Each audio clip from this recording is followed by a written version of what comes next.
स्वागत है दोस्तों, मैं हूं शाहिम हसन और आप देखना शुरू कर चुके हैं India Plus news. India Plus news लगातार कोशिश करता है कि आपको अधिवक्ताओं से लेकर आम जन तक हर उस व्यक्ति की आवाज़ आप तक पहुंचाए, हर उस व्यक्ति के विचार आप तक पहुंचाए, जिससे आपको जानकारियां मिल सके, चाहे वो सामाजिक जानकारियां हों, कानून की जानकारियां हों या अन्य कोई राजनीति से संबंधित जानकारियां हों। अब आज के समय में आम आदमी की अगर बात करें तो आम आदमी के लिए न्याय बड़ा महंगा हो गया है और आम आदमी डरता है कोर्ट कचहरी में आने से। और अधिकतर ये देखा जाता है कि धारणा जो है एक तरीके से ऐसी बन गई है कि वकील जो हैं वो परिश्रमिक ज़्यादा लेने लगे हैं। लेकिन आज मैं मौजूद हूँ एक ऐसे सीनियर अधिवक्ता के पास जो बहुत कम परिश्रमिक में सिविल मामलों में इस तरीके से गाइड करते हैं, इस तरीके से केस को हैंडल करते हैं कि बहुत कम दाम में बहुत जल्द, जबकि सिविल मामलों में माना जाता है कि बहुत देरी से जो है न्याय मिलता है। लेकिन उनके पास किस तरह की टेक्निक है और किस तरीके से उन्होंने आज लगभग 47 साल उन्हें कचहरी में हो चुके हैं, इस काबिल बनाया उनके शुरुआती सफ़र से लेकर आज तक की हम जो है कहानी की उनसे बात करेंगे, किस तरीके से उनका सफ़र रहा। जी हाँ, मैं आज मौजूद हूँ महफूज खान राठौड़ साहब, जो कि एक वरिष्ठ अधिवक्ता कचहरी के हैं। और अगर बात करें कचहरी की राजनीति की, तो कचहरी की जो राजनीति है वो किस तरीके से चलती है, यहाँ पर कचहरी में आने जाने वाले बखूबी जानते होंगे। उसमें भी उनका पूरा हस्तक्षेप रहता है और कई सालों से ये देखा जा रहा है कि वो किंग मेकर की भूमिका में रहते हैं। चलिए, सबसे पहले तो मैं स्वागत करना चाहूँगा सर, बहुत बहुत स्वागत है आपका इंडिया प्लस न्यूज़ में। जी स्वागत है आपका, बहुत बड़ा शुक्रिया कि आप हमारे पास आए और आप हमारे विचार को कलेक्ट करना चाहते हैं और हम आपको जो भी आप सवाल करेंगे उसका सही उत्तर देंगे। सर, सवाल आपसे मेरा यह है कि जिस तरीके से वर्तमान स्थिति चल रही है, कोरोना काल में कहीं ना कहीं वकीलों के समक्ष रोजी रोटी का संकट भी है और जिस तरीके से अभी न्यायालयों में काम नहीं चल रहा है, तो वकील जो हैं किस तरीके से अपने आप को लेकर चल रहे हैं, किस तरीके से अपना गुजारा कर रहे हैं, मेरा पहला सवाल।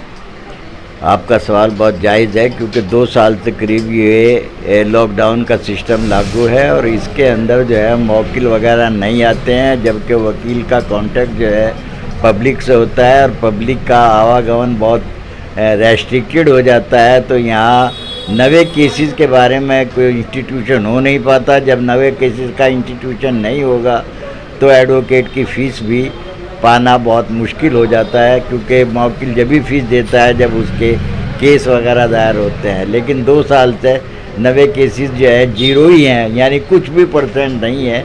तो एडवोकेट अपनी भूमिका जो अदा कर रहे हैं, अपनी जीविका के बारे में जो उनका साधन है वो तो मैं नहीं बता सकता, क्योंकि प्रत्येक वकील का साधन, भूमिका का, जीविका का अपना पृथक है। अब कोई वकील किस तरीके से काम कर रहा है, क्या उसका सोर्सेज ऑफ इनकम है, वो तो भी बताएंगे। लेकिन इतना मैं ज़रूर कहूँगा कि इस दौर के अंदर, कोविड दौर के अंदर, every advocate is facing disaster, क्योंकि प्रत्येक वकील जो है वो मुसीबत का सामना कर रहा है इनकम के लिहाज से। तो लिहाजा हम इस बात में इतना ही कहेंगे कि उन्हें धैर्य करना चाहिए और गवर्नमेंट की जो पॉलिसी है उनका कदर करना चाहिए। हमें ज़्यादा इस मामले में क्रिटिसाइज़ भी नहीं करना चाहिए, क्योंकि गवर्नमेंट को शासन करना है और हमें कोऑपरेट करना है और हमें पब्लिक के बारे में अपनी सांत्वना रखनी चाहिए, क्योंकि पब्लिक को भी हमें धैर्य दिलाना चाहिए, क्योंकि वकील की बात पब्लिक ज़्यादा मानती है और वकील पर ज़्यादा विश्वास करती है। तो उसे कोई भी ऐसा प्रोवोकेटिव स्टेटमेंट नहीं देना चाहिए जिससे जनता नाराज़ होए या सरकार के खिलाफ़ कोई कैंपेन ऐसा छेड़ा जाए जिससे कि लॉ एंड ऑर्डर की सिचुएशन ख़राब हो। बस इतना ही कहूँगा कि हमें ये कोरोना काल के अंदर जो भी ये काम चल रहा है, वकीलों को आर्थिक डिफ़िकल्टी हो रही है, उसके बारे में हर वकील विजिलेंट है और वो अपनी स्थिति को कंट्रोल कर रहा है। सर, मेरा सवाल आपसे यह है कि आप बता रहे हैं कि 47 वर्षों से आप यहाँ हैं। जब यहाँ आप आए थे तब की स्थिति क्या थी और आज जब 2021 चल रहा है, अब की स्थिति क्या है, क्या अंतर आया है? जब हम यहाँ सन 1973 में आए थे, ये समझिए कि डिस्ट्रिक्ट जज वगैरह के यहाँ से जब पेशी होती थी, प्रत्येक कोर्ट के अंदर जो है लॉ पॉइंट के ऊपर वकील को बहस करने में मज़ा आता था, क्योंकि लॉ पॉइंट को अप्रिशिएट करते थे सभी जुडिशल ऑफिसर। और ये सिस्टम लॉ ऑफिसर का, जो जुडिशल ऑफिसर का था, हर एडवोकेट को तरक्की की तरफ ले जा रहा था। अब कुछ दिनों से ऐसा हो गया है कि लोग बाग जो है इस कानून की तरफ तैयारी करके नहीं जाते, तो जब लोग बाग तैयारी करके नहीं जाते तो जज को कानून बताते नहीं है, तो जज क्या बिना कानून का सुने हुए उनको क्या कानूनी फैसला देगा। इस वजह से वकील को जो तैयारी करनी चाहिए कानून के मुताबिक करनी चाहिए। कानून को बताना जज का, कानून को बताना वकील का फ़र्ज़ है। क्या जजमेंट करेगा वो जज जाने, लेकिन बहरहाल वकील को जज को जो है वकील की ड्यूटी है कि वो कानूनी लैंग्वेज में बात करे और कानूनी बतावे। आगे जो कुछ होगा वो जज करेगा, हमें इस बात को नहीं सोचना कि जज क्या करेगा। Our duty is only to present the law. जो लॉ की जो सिचुएशन है वो हमें अपने क्लाइंट के पक्ष में रखनी चाहिए। सर, आपके बारे में यहाँ पे मैंने जैसा कि सुना है और लगातार मैं देख भी रहा हूँ कि आपकी ड्राफ्टिंग के बारे में कहा जाता है कि आप ड्राफ्टिंग के जादूगर हैं सिविल के।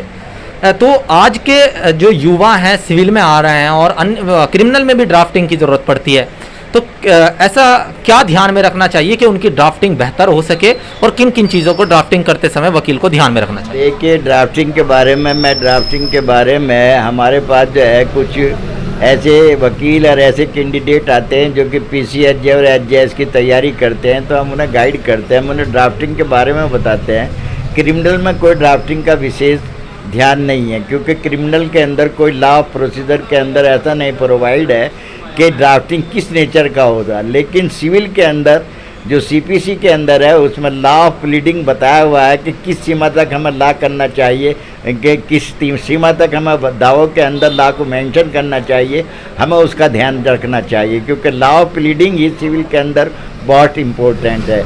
जब आपने लॉ ऑफ प्लीडिंग आप उसके अंदर अच्छा लिखेंगे तो जज उससे इम्प्रेस होंगे और वो ये देखेंगे इस ड्राफ्टिंग के अंदर लॉ पॉइंट कितने इन्होंने मेंशन कर रखे हैं। वो जज उसी बातों को अपने ध्यान में रखते हुए सवाल करेगा एडवोकेट से कि आप दिखाइए, हमें लॉ दिखाइए, इस पॉइंट पर लॉ दिखाइए।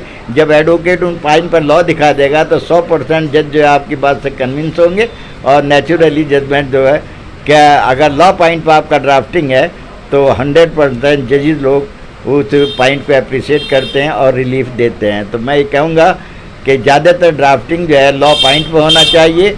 फैक्ट्स तो फैक्ट से ही, क्योंकि लॉ की उत्पत्ति फैक्ट से होती है। अगर लॉ आपने फैक्ट आपके पास ऐसे हैं तो उन फैक्ट में ये देखिए कि इस फैक्ट के सर्जित होने से किस लॉ पॉइंट की उत्पत्ति हुई है, वही उसके अंदर वो जज को वो लॉ दिखाइए, तो आपका ड्राफ्टिंग अप्रिशिएबल होगा और आपको रिलीफ भी मिलेगा। सर, मेरा सवाल आपसे ये भी है कि आपने बहुत लोगों को गाइड किया है, कई जगहों पर न्यायपालिका को मजबूती का काम आपके शिष्य दे रहे हैं और आपके पढ़ाए हुए कई लोग जजेस बन चुके हैं, मजिस्ट्रेट हैं। तो आज का जो युवा है वो पढ़ाई से ये बात देखने में आ रही है, मोबाइल की इंटरनेट की लत के चलते या और अन्य कारण है उसके चलते पढ़ाई से मन चुराने लगा। क्या कहना चाहेंगे कि वो अपने आप को काबिल बना सके? ये तो नामुमकिन है कि मोबाइल के सहारे से वो काबिल बन जाएगा। देखिए, PCHJ और HJS के वास्ते ये एक देश के क्या कॉन्स्टिट्यूशन का बहुत ही इम्पोर्टेंट अंग है। इसके जुडिशल 3 अंग होते हैं, गवर्नमेंट के 3 अंग होते हैं, जिनमें पहला लेजिस्लेशन होता है, दूसरा एग्जीक्यूटिव होता है, तीसरा जुडिशरी होता है। और जुडिशरी अंग को रिकॉग्नाइज कराया कॉन्स्टिट्यूशन है, बिल्कुल इंडिपेंडेंट, वो बिना किसी प्रेशर के काम करेगी और उसको इंडिपेंडेंट बना दिया है कि क्योंकि हाई कोर्ट को किसी भी इंस्टीट्यूशन का सबॉर्डिनेट नहीं बनाया गया, ना हाई सुप्रीम कोर्ट की इसका सबॉर्डिनेट है। तो और हाई जो वर्किंग जो ऑपरेटिंग कोर्ट्स हैं डिस्ट्रिक्ट की, वे हाई कोर्ट की सबॉर्डिनेट है और किसी इंस्टीट्यूशन की सबॉर्डिनेट नहीं है। इसी कारण जो है इंडिपेंडेंस ऑफ जुडिशरी जो है इंडिया के अंदर बेहद है और जुडिशरी की इंडिपेंडेंसी यहाँ नहीं बाहर मुल्कों में भी अप्रिशिएट की जाती है, क्योंकि इंडिया की जो जुडिशरी है वो बहुत ही ईमानदार है, मेहनती है और वो ऑलवेज कम काम अब जब काम करती है वो in the line of the constitution करती है। वो जो 5 स्टार पॉलिटिशियन है उनका प्रेशर में काम नहीं करती। ऐसी भावना प्रदेशों में, ऐसी भावना विदेशों में भारतीय इसकी जुडिशरी की है। सर मेरा अंतिम सवाल आपसे यह है कि जिस तरीके से कोरोना काल में युवाओं की पढ़ाई डिस्टर्ब हुई, छात्रों की पढ़ाई डिस्टर्ब हुई, अब उन्हें आगे प्रमोट किया जा रहा है, जिससे कहीं ना कहीं शिक्षा के स्तर को जो है धक्का लगेगा और उनकी जो पढ़ाई है वो एक तरीके से मेंटेन नहीं हो पाएगी, तो आप क्या गाइडेंस देना चाहेंगे इस बारे में? देखिए, मेरा कहने का मतलब ये है, 2 साल से कोरोना चल रहा है, लॉकडाउन चल रहा है, और उनके वास्ते जो हर स्कूल ने ये कोशिश करी है कि उन्हें एक किस्म से वर्चुअल शिक्षा का काम किया जाए, टेलीफोन के माध्यम से शिक्षा दी जाए। वो तो नामुमकिन है, क्योंकि बच्चा इतना काबिल नहीं हो पाएगा टेलीफोन के माध्यम से जितना वो उस स्टूडेंट अपने गुरु के रूबरू और उसके डिक्टेशन लेकर के कामयाब होता है। लेकिन फिर भी जब ये डिज़ास्टर डेज हैं और तो प्रत्येक स्टूडेंट इसमें अनलकी हो गया है, अगर प्रशासन ने कोई ऐसी रियायत देनी उन्हें तय कर ली है कि बिना इम्तहान दिए ही उन्हें प्रमोट करता है on the basis of the previous result, तो मैं समझता हूँ कि ये एक इनाम है और उन बच्चों की ज़िंदगी सुधरने के वास्ते इनाम है।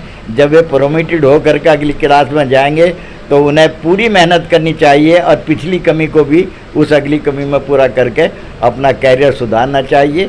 मैं इस बात को कहूँगा और मैं ऐसा करना, जो ये नुकसान जो है और नुकसान को प्रशासन जो पूरा कर रहा है उन्हें प्रमोट देकर वो ठीक कर रहा है।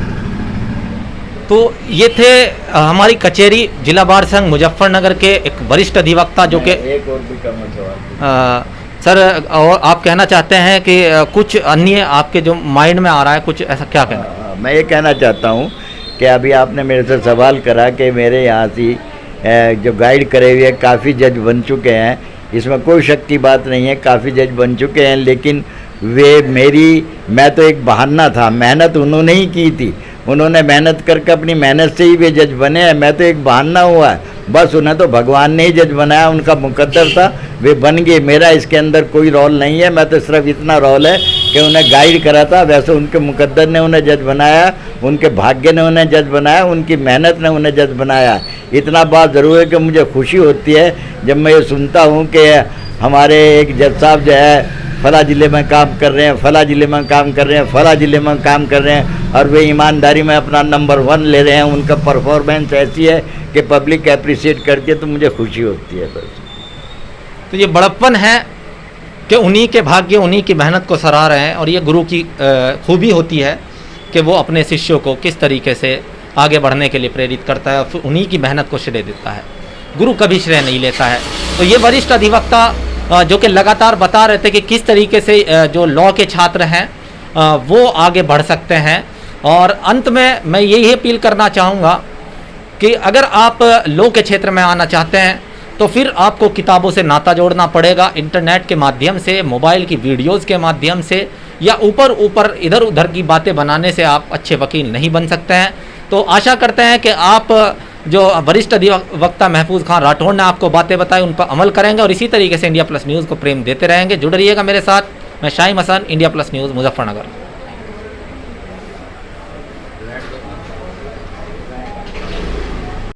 इंडिया प्लस न्यूज़, सिर्फ वही जो सही।